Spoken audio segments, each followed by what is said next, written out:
At my father's will reading, my sister stood up, held a DNA test in her hand, and said I didn't belong. She told the entire room, "She's not one of us." No seat, no nameplate, no mention in the will.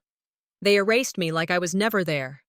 But what they didn't expect was that my father left one last word, and when it was played, everything they built on silence collapsed. What did he say? Death doesn't change people. It just shows you who they've always been. That thought sat with me as I stood outside the house I hadn't set foot in for over a year. The air was damp with the weight of fall, leaves stuck to the soles of my boots, slick and rotting. Everything smelled like wet wood and something sweet going sour. The funeral had already happened. They didn't tell me until 2 days after. A simple message from Mayra, not Lisette. He's gone. It's done. Not even a time. Just that. Done. And now, I stood here not because I was expected, but because a letter had shown up. No condolence. No warmth. Just a certified envelope with my last name spelled right. For once. S. Hollis. Not Serenity. No dear. No, we regret to inform you. Just a line about a will reading, a time, a place, a law firm name I recognized. Lisette had used them when she bought her second condo.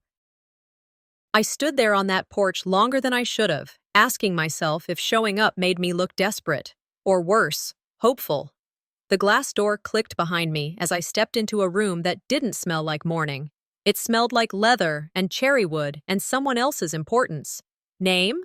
The receptionist asked, tapping her pen like she wanted to skip this part. Serenity Hollis. Her eyes flicked up. Pause. Then, like she remembered a post-it note warning her about someone who might try to sneak in. Have a seat, over there. I followed her glance. The room had nameplates, Lisette's in gold, Mayra's in cursive, Callan, smug as always, with a little corner spot. Mine? A blank chair at the far end. No card, no label, just a chair like they hoped I'd walk right past it. I sat anyway. When Lisette walked in, she didn't look at me. She looked through me. Hair perfect, heels louder than necessary. The type of entrance that said, "I've already won." Mayra gave me the kind of nod people give a stranger in an elevator. Quick, soft, safe. Callan didn't even pretend to care. Someone coughed. Forced. Theatrical. I didn't turn to see who. The message was already loud. She came. I placed my bag next to my chair, zipped it up slow, and folded my hands in my lap. If they were going to pretend I didn't belong, I was going to make them work harder to keep ignoring me. I grew up like this, family barbecues where I was introduced as the quiet one. School plays where I sat next to an empty seat because my dad had meetings. Once when I was 13, I asked him if I was really his. I don't know what made me ask, maybe the silence, maybe the way Lisette always said your dad instead of our dad. He didn't flinch, didn't deny. Just said, "You were my choice." For years, I didn't know if that was supposed to comfort me or confirm every rumor I'd ever heard. When he got sick, I moved in without asking. Nobody else offered. I cooked, I cleaned, I made sure his pills didn't kill him faster than the cancer was trying to. And when he couldn't eat anything else, I made his favorite cornbread, the way his mama used to. They didn't visit, not once. They said they were busy. Busy is how people say, we don't want to watch someone become someone else's responsibility. But when he died, they planned the funeral, privately. Now, here I was. The caregiver with no title, the daughter with no nameplate, the woman who showed up anyway. The lawyer walked in with a stack of folders and a face that looked like he already regretted taking this case. As he shuffled papers, I glanced down the table again, each name shining, engraved, like they were printed in the will before he even died. Mine. Still nothing. And I thought to myself, when they don't name you, it's because they don't want to be reminded you exist. 15 minutes passed like an hour. The room started to fill again. Relatives I hadn't seen in years, people I wasn't sure even remembered my name. I watched them walk in with confident steps, tight-lipped smiles, nods exchanged like coded messages. The kind of gathering where no one says what they mean, and everyone means something cruel. Mara caught my eyes for a second, but looked away before her face could decide what to do. When Lisette walked in, silence fell over the space like a curtain dropping. She didn't need to say a word. That expensive stillness walked in before her, wrapped around her heels and draped over her shoulders. Her blouse was perfectly pressed, her expression measured, and everyone, without being told, made room for her. I'd always believed some people demanded power, and others were simply handed it the moment they entered a room. Lisette was the second kind, not because she deserved it, just because no one questioned her right to take up space. Near the front of the conference table, they'd placed a framed photo, gold-rimmed, polished. At first, it looked like any other old family picture, one of the last barbecues we'd had before he got sick.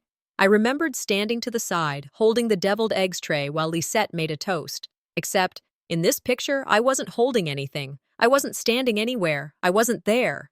The framing was clean, professional. My absence didn't look like a mistake. It looked intended. My throat tightened. I took a slow breath, counted to 5 on the inhale, 5 on the exhale, and returned to my chair. My jaw locked on its own. When the lawyer began reading, his voice was steady. A little too steady, like he'd rehearsed every word to avoid surprises. Names were called: Lisette, Mayera, Callan, assets listed, property mentioned. I waited for mine. It never came. Then Lisette stood. "I believe we need to clarify something before we go any further," she said, calm as ice melting into a glass. She pulled a manila envelope from her leather portfolio and held it like it was a sacred scroll. "This is a DNA test," she announced. "It confirms Serenity is not biologically related to our father." Murmurs rippled across the room. "I'm not trying to cause discomfort," she added, false grace dripping from every syllable. "But I think it's best we avoid any confusion as we move forward, legally and emotionally." She looked straight at me. "She's not one of us." Silence dropped like an anvil. Someone whispered, "Damn." Another muttered, "That's harsh." And then nothing, just breathing, shifting, avoiding. I didn't move. Inside, my body was trembling. But I wouldn't give them that. Not one flinch, not one blink. I held still, hands folded, eyes straight ahead. The kind of stillness that keeps you from falling apart in public. I'd seen this moment coming. I just hadn't expected them to dress it up in paperwork. This wasn't new. I'd been excluded before. Group emails that accidentally left me out. Birthday dinners I found out about through tagged photos. Christmas cards where everyone else was smiling in matching sweaters. Once, when I asked Lisette why I wasn't invited to a trip to Asheville, she laughed and said, "You're lucky he even kept you around." I'd shrugged it off back then, told myself families drift, people forget. But looking back, maybe this wasn't forgetfulness. Maybe it was a blueprint, a plan unfolding, one omission at a time.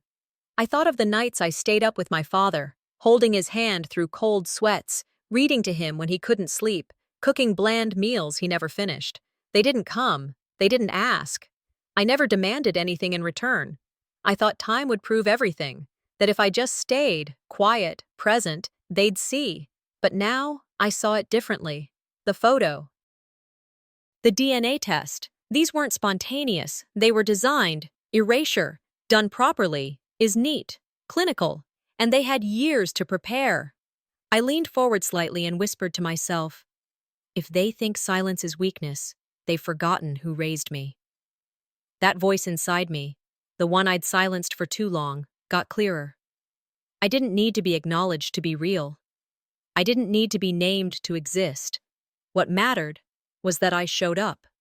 I remembered what my father once told me during one of his good days. Sometimes the only proof you need is who shows up when it's hardest. I stayed in my seat, but something inside me stood up. The lawyer paused, clearly rattled. "There is," he said slowly, "a supplemental addendum to the will, but it requires Serenity's presence to proceed." The room hadn't changed in the last half hour, but something in it had. Maybe it was the air, thinner now, harder to swallow. Or maybe it was just me, trying not to let their silence feel like confirmation. The lawyer cleared his throat. He didn't look at me. That's how I knew. He opened the next file, his voice flat.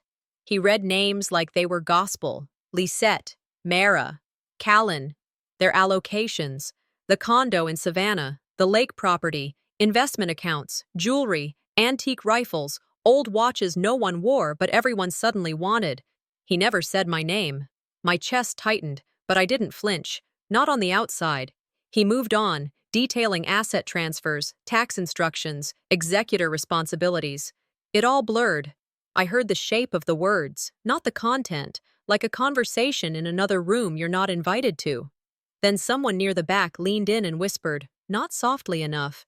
Maybe he just didn't want to make things messy. I didn't turn to look. I didn't need to know who said it. It wasn't new, just louder now. I scanned the table again. Mayra wouldn't meet my eyes. She stared down, hands folded like she was trying to disappear. Lisette looked straight at me, one corner of her mouth lifting just enough to say, "Told you so." Then came a voice behind me, someone from Dad's side, a cousin I hadn't seen in years. "Blood is blood. She's not." The words didn't sting. They rang. Took me back to high school, biology class. A classmate asked why I didn't look like my real sisters. I'd laughed it off, said genes skip, said things that felt easier than silence, but it stuck. People don't question what fits their story. When they can't see their reflection in you, they convince themselves you're not real. That whisper hit deeper than I expected. And yet, this was familiar. One night, 2 years ago, Dad had trouble breathing. I'd been making soup, chicken and wild rice, the only thing he still tolerated. He didn't want to go to the hospital, said the beds were too cold. I sat with him, hand on his shoulder, reading the obituaries out loud because he said it made him feel less alone. "You don't have to prove anything," he said then, eyes barely open. "Just be here." At the time, it felt like a promise. Now it felt like a lie. I paid the electric bills when he couldn't. I drove him to every appointment. I argued with insurance over medications they said were non-essential.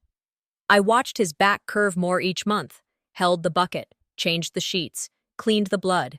But none of that made it into the will. No photos of those nights, no shared memories, no nod, not even a passing mention. When you serve without a camera, people forget you cooked it all. I stared at my palms, slick with sweat. My legs twitched under the table. I thought about standing, walking out, just leaving. Would that be dignity or defeat? Mayra glanced at me again. Her expression crumpled, then smoothed over like a napkin being folded back into place. She looked down again. I gripped the edge of the chair. If I left, they'd win. If I stayed, I'd lose quietly, but I'd lose on my own terms. I thought of the last night, his last night, just the two of us. He told me he wasn't afraid, said dying felt like falling asleep while someone read your favorite book. I held his hand until it went still. No one could take that from me. Not even Lisette, not even if she tried. I stayed seated. But I didn't stay the same. I stopped looking for approval. I started watching for patterns. Lisette was playing the long game. This wasn't grief. This wasn't emotion. This was paperwork, legality, structure. She didn't want to win. She wanted no contest. This was a chessboard, and I was done playing defense. The lawyer paused, looked up, hesitated. For once, he looked directly at me. "There is," he began, shuffling pages like they might disappear if he didn't handle them delicately. "There is a supplemental letter from Mr. Hollis, but it was sealed with specific conditions." The light in the room shifted just enough for the corners to feel unfamiliar. The lawyer closed the folder in front of him with the sort of caution that suggested something heavier was coming next. He reached beneath the table, unlocked a lower drawer, and pulled out a flat envelope, thinner than the others, but sealed with a wax stamp. My father's initials were etched into the corner. "This," he said, his voice quieter than before, "was meant to be presented only under specific conditions." He didn't explain what those conditions were. He didn't need to. His eyes flicked toward Lisette. She didn't flinch, but her back straightened, and her hand, resting on the table, tightened just slightly. Then he opened a separate file drawer and retrieved another packet. My name was on it this time, my full name, written in my father's handwriting. The pen strokes slightly slanted, The S a little bolder than the rest. That's how he signed everything when he was tired. The room shifted again, not with noise, but with energy. Some looked curious, others uncomfortable. Lisette, unreadable. I took the packet into my lap, still unopened, and let it rest there. Heavy, in a different way. While the lawyer stepped out to make photocopies of the documents, I noticed a drawer near the desk had been left cracked open. Not in a way that invited attention, just enough to be missed. Still seated, I reached across and eased it open. A few loose files were stacked inside, but beneath them, something soft and familiar peeked out. A handkerchief, cream-colored, embroidered, stained with faint brown in one corner. I knew it immediately. Dad gave it to me one Christmas, our last one as it turned out. He had it wrapped in tissue paper, no card, just said, "You keep things too quietly, that's your strength, and your danger." I never used it, just kept it in the nightstand, folded, untouched. Thought I lost it during the renovations Lisette insisted on. As she'd said, my room needed restructuring. Now here it was, buried under client invoices and outdated correspondence. I pulled it out gently, pressing the initials, SH, between my fingers. Folded it, twice, and slid it into my coat pocket. No one saw, but someone had meant me not to. I remembered Lisette once laughing at me during a dinner party because I kept old receipts from bookshops. She'd said, "You cling to trinkets like they're proof you matter." Everyone else laughed. I did too back then. Now I saw it for what it was. Not about the item, about the intent to erase. When the lawyer returned, he looked different, like something had caught him off guard. "I need to show you something," he said, then turned his laptop toward me. It was an email. Short, professional. From Lisette to the law firm, dated just 3 weeks before today. She'd written, "Please adjust the reading order of the documents to delay any sections involving Serenity. Her presence may complicate proceedings." I didn't ask how he found it. Probably a digital archive that wasn't scrubbed completely. People always forget the digital footprints. I read it twice. The second time slower. My omission wasn't a clerical error. It was choreography. The photo with me cropped out, the missing handkerchief, the seating chart with no nameplate. Now this. It wasn't just exclusion, it was design. A pattern I hadn't been paranoid about after all. I closed the laptop. Looked at Lisette. She still didn't speak. "If this was about power," I said, not loud, but enough for everyone still present to hear, "you should have asked for it. I might have let you have it." No one laughed. Mara dropped her gaze again. Callan shifted in his chair like the air had thickened around him. Lisette didn't move. She didn't have to. Her silence was an admission wrapped in defiance. But this time, no one mistook it for dignity. The lawyer cleared his throat again. His voice even lower now. "There's one more item," he said. "Handwritten. It was marked, 'To be opened last.'" I leaned forward. It had quieted again. You know that hum after people say something they shouldn't, but pretend it was harmless. That's what filled the air. I sat still while they shuffled papers, took sips of water, and waited for the lawyer to return.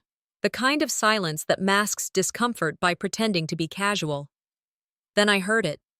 A man's voice, maybe a cousin, speaking low, but not low enough.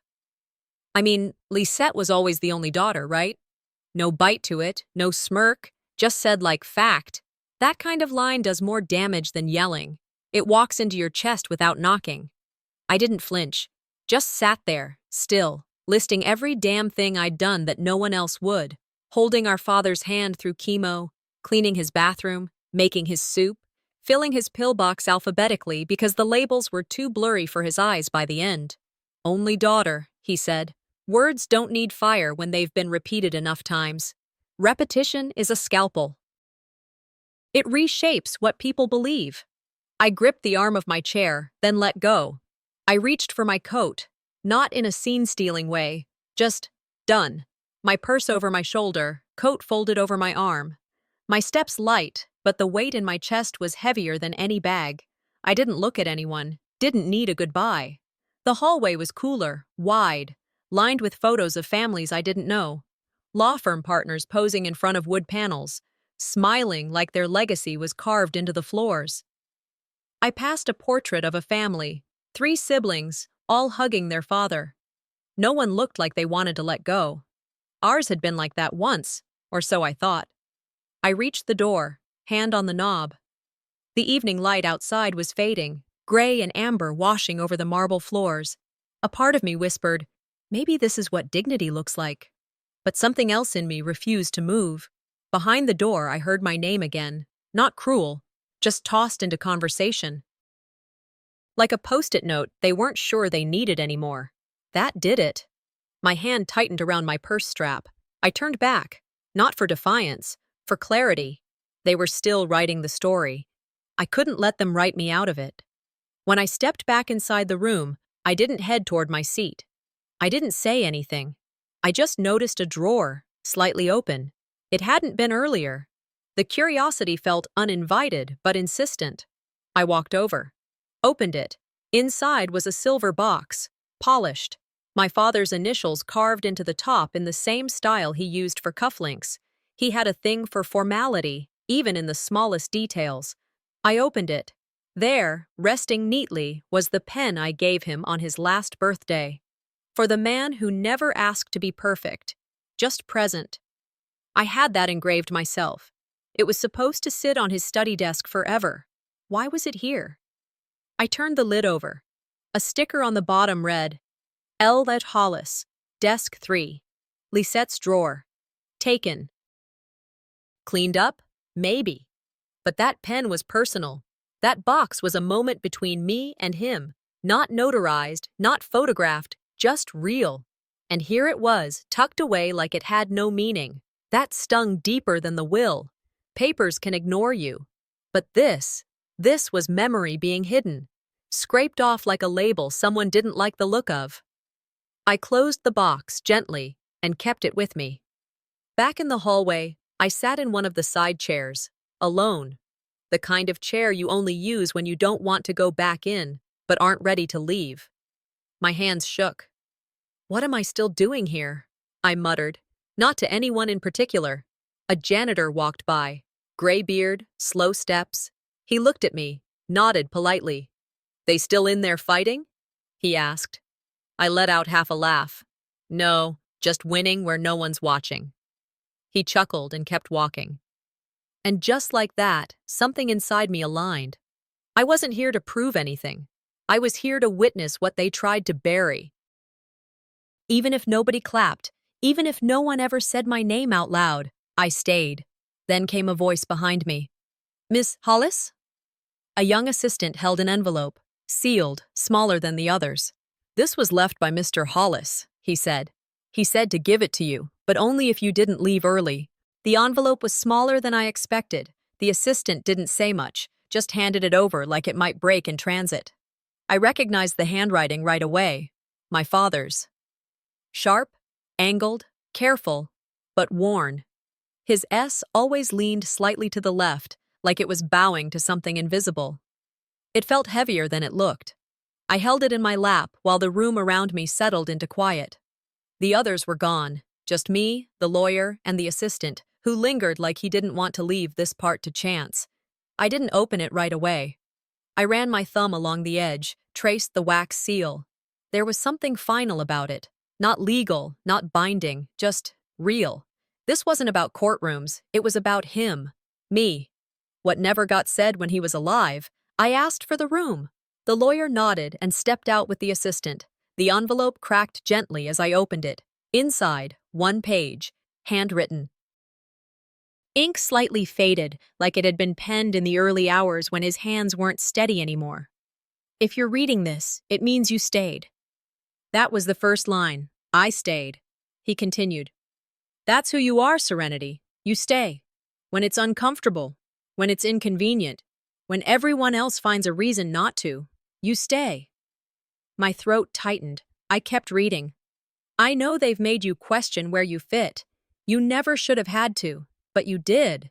And you never let it make you bitter. That's strength most people don't understand. My eyes blurred.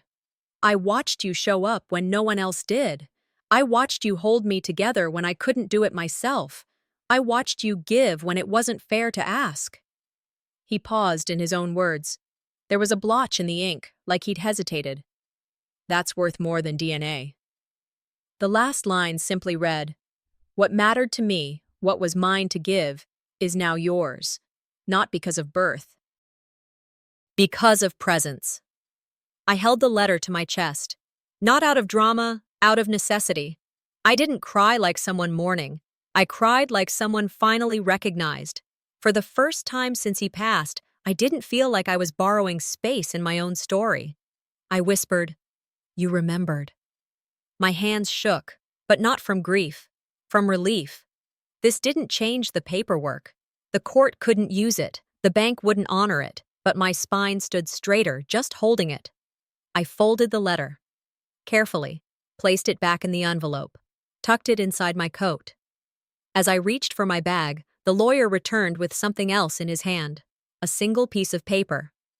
"A copy of this was found in our file storage," he said. "It's not part of the will, but I thought you should see it." It was a journal entry, written by the housekeeper, Vera, dated about 6 months before he passed. I read her handwriting slowly. She stayed up with him all night again. He didn't want to go to the ER, said it was pointless. Around 3 a.m. he told me, "That girl's my real blood, even if it doesn't show on paper." I closed my eyes.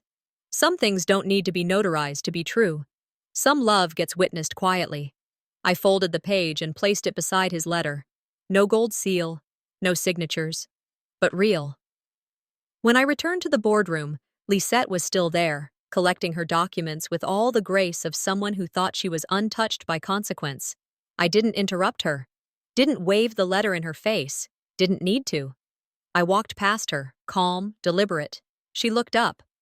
"What did he say in the end?" she asked, like she already assumed it was vague or meaningless. I met her eyes. Enough. It landed heavier than a paragraph ever could. As I walked toward the exit, the hallway dim, the last of the office lights clicking off behind me, the janitor stepped into view holding a small package. "Said not to give this unless you stayed till the end," he muttered. He handed it to me with the same look the assistant had earlier, like he knew it mattered, even if he didn't know why. I nodded once. Didn't say thank you. Didn't need to. I already knew. I sat in the half-lit room, the letter still warm from my hands, Vera's journal folded beneath it. It was quiet now. Too quiet for the kind of things that had just happened, but it wasn't silence I feared anymore. I wasn't angry. I wasn't even tired. I was clear. For the first time in days, maybe years, I wasn't waiting for someone else to say what I already knew. Truth doesn't need company, it just needs space. "You don't need a spotlight when you already stand tall," my father used to say. I never knew if it was encouragement or a challenge, maybe both. I stood slowly, not to prove anything, not to interrupt, just to take the place I should have claimed long ago. The door opened again. The lawyer re-entered, eyes shifting like he was walking into the wrong room. "Miss Hollis," he said, hesitating before handing me a cream envelope. "This was addressed to you, but the street number was off by 1. It seems there may have been a clerical issue." The address on the envelope read 113 Glenwood Drive. I live at 131. Not a typo. A tactic. His voice dropped, more awkward now. The instruction. It came from internal correspondence. Backchannel administrative edits. Linked to Miss Lisette's office. I didn't flinch. I didn't frown. I just looked down at the envelope, then back up. "The fact that I'm still here says more than anything they omitted," I said, not to him, but not to him either. He nodded, quietly, almost in apology, or relief. I couldn't tell. I turned to leave. That was supposed to be it. But then the door behind me creaked open. "Excuse me," a woman said. Her voice dry, aged, but steady. "Mrs. Vera." She walked in holding a folded piece of paper and her purse like it was armor. "I know I wasn't invited," she said, looking directly at the lawyer. "But Mr. Hollis asked me to speak if it looked like someone was trying to erase Serenity." Everyone in the room froze. She walked forward, stopping just beside me, and faced the table. "I worked for that man for 18 years. I cleaned his floors, I folded his shirts, But more than that, I watched him become someone softer, and that happened because of her. She pointed to me. He had his bad days, sure, but every time he couldn't breathe, every time he was too proud to say he was scared, she was there, not just present, she carried it. Her voice cracked. He called her his quiet strength, said she was more his child than any signature could prove. Silence. From the hallway, Mayra stood, back against the wall, tears in her eyes, not moving. Vera nodded once and placed the folded paper in front of me. He asked me to write it down, said people forget things when it doesn't benefit them to remember. I thanked her, not out loud, but with my eyes. Then I turned to Lisette. She hadn't moved. Arms crossed, jaw set, like she was still holding the old version of the story together with sheer will. "You don't have to believe I was his," I said, calm like stone. "But you knew it. That's why you fought so hard to erase me." Her mouth opened, but nothing came out. She blinked, swallowed, but her words never found their way forward. No one defended her. Callan looked at the floor. No applause, just silence. But this time, it didn't belong to her. It belonged to me. I didn't smile, didn't gloat, just took a deep breath. One that actually reached the bottom of my lungs. For hours, I'd been waiting for a moment like this. But not to prove myself to them, just to recognize myself again. I didn't come here to take anything. I came to remember what was already mine. The inheritance wasn't the jewelry, not the house, not even the signature. It was my voice. And now it was steady. As I gathered my things, the lawyer cleared his throat one last time. "There's one more recording," he said quietly. "Mr. Hollis requested it be played only in front of you." The lights dimmed to their lowest as the lawyer walked over to the corner of the room, fiddling with a small remote. He didn't say anything, just aimed, clicked, and a screen slowly dropped from the ceiling. I wasn't ready, but I was also tired of waiting. The screen flickered, grainy at first, then steadied. My father was sitting in his old leather chair, the one with a tear in the armrest from years of leaning too hard on bad news. He looked thinner than I remembered. Older in a way illness tends to age a man overnight, but his voice, when he finally spoke, was steady. "If you're hearing this," he said, "then it means they tried to erase what I couldn't say out loud enough." My name followed, full, clear, no hesitation. "Serenity Hollis." He paused, almost like he knew I'd need that moment to breathe. "She's my daughter, maybe not by blood, but by loyalty, love, and life. She gets the house." The room stilled. No shifting, no sighs, only breathing. Then the lawyer stepped forward, handed out the official printed documents. Same words, same name, signed, notarized, stamped. My name was everywhere it was supposed to be. "The house," he said. "The joint savings, personal heirlooms, jewelry, photographs, recipes, letters." I kept my eyes down as Lisette stood up sharply, trembling. "This isn't legal," she said. "He wasn't well when he signed that. He was on meds. His memory was fading. This is manipulation." Her voice cracked at the edges. Her hands moved as if trying to shape an argument out of thin air. "You were never wanted here," she said, turning toward me, every word shaking. "He kept you around out of pity." And there it was. The knife, finally unsheathed. I stood slowly. No anger, just exhaustion. "Yet he gave me everything you tried to take," I said. "What does that say about pity?" The room didn't gasp this time. They just watched. Watched her try to find footing in a story that no longer served her, and she couldn't. I should have been frozen in that moment. Too many times I had been. But instead, I felt something warm begin to settle. Not pride, not relief, just clarity. I remembered his voice on that screen. Every syllable he chose carefully. The moment he called me what I'd been afraid to call myself. Family. "Sometimes the family you earn is louder than the one you're born into," he used to say. And now I understood it. I turned to the rest of them. No one spoke. But I did. "I didn't stay for revenge," I said. "I stayed because I was his legacy, even if you didn't see it." Still no response. But this silence belonged to me now. Later, sitting with the document in my lap, I looked around the boardroom. The walls weren't cold anymore. They just were. The house wasn't just a structure anymore. It was soup at midnight, grocery runs, music played low on Sunday mornings when he couldn't sleep. No, I didn't inherit a house. I earned a history, and it was mine. Not because I was louder, not because I fought harder, but because I stayed. I looked over at Lisette. She wasn't crying, but she looked undone, like the lie had finally worn out. I didn't hate her. I just didn't owe her my silence anymore. Forgiveness doesn't mean forgetting. It just means remembering who you are without asking permission. As the lawyer started collecting papers, he cleared his throat and paused. There's one final envelope, he said, almost like he didn't want to say it. It's not legal, just personal.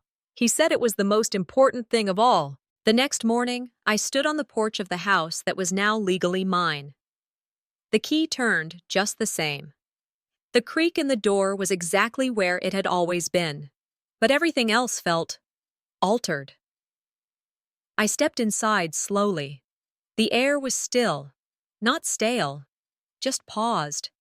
The walls looked the same, but they carried a different kind of weight now. Not just memory, echoes. Silence had a shape here, and it had always been mine to hold. I passed through the living room. That same old couch he napped on. That dusty lamp he swore he'd fix. Then I saw it. The mantel. A framed photo sat in the center. All of us. Even me. No one had cropped me out this time. I hadn't put it there. I stepped closer. Studied it. Mera. She must have returned quietly after everything, slipped it in place like a whispered apology. It wasn't forgiveness, but it was acknowledgement. I ran my fingers along the frame, let the grain of the wood settle against my skin. That felt like peace. Not loud, not final, just possible. I reached into my coat pocket for the final envelope, the one the lawyer had hesitated to hand over. It was small, no seal, just handwriting, loose and imperfect. Inside, a single sentence. Legacy is who stays when the cameras are gone. You stayed. Tucked behind it was a recipe card. His handwriting again. Faded, barely readable in places. Peach cobbler. His mother's. He'd only ever let Mera make it, until the last winter, when he couldn't taste much anymore, and I made it from memory. Now he'd passed the recipe to me. Not just food, not just flavor, but permission. This was his way of saying, carry what mattered. I folded the note and card together and slid them into the side drawer of the kitchen, right where he used to keep the good salt. Late morning light poured in. The quiet held steady. Then came the knock. I opened the door and found Mayra standing there, coffee in hand. She didn't smile, didn't explain. Want help cleaning up the study? She asked. I stepped aside, no words, just room. Together, we moved books, stacked old papers, found letters in drawers, photos that smelled like must and mothballs, letters dated before I was born, envelopes with addresses from cities I'd never been to. She held one photo longer than the rest. He was different with you, she said. Not bitter, not jealous, not less, just quieter. I nodded. We didn't talk much more, but we cleaned together. It wasn't forgiveness, but it was grief we didn't have to carry alone anymore. Later, I walked down the hall and opened the closet. Lisette's childhood things were still there, neatly boxed, like part of her still thought she might need them. I didn't throw them out. I packed them carefully, labeled the box, taped it, wrote a note. I'm not here to replace anything, just to remember everything he left behind, for all of us. I left it by the front door. No apology, no invitation. Just space made. That night, I baked the cobbler. Jazz played low from the old record player. The house didn't feel haunted anymore. It felt held, by memory, by presence, by all the things that weren't written down but mattered anyway. I folded the handkerchief, the one from the drawer at the law office, slid it into a small wooden box I labeled Kept Things. Then I sat with it, just sat. No performance, no pretending, just presence. My father's love had never been loud, but it had never left. I looked out the window, hand curled around a warm mug, and whispered to the stillness, maybe to myself. Sometimes family isn't who shares your blood, it's who stands beside you when it's all gone. Then, a knock at the door.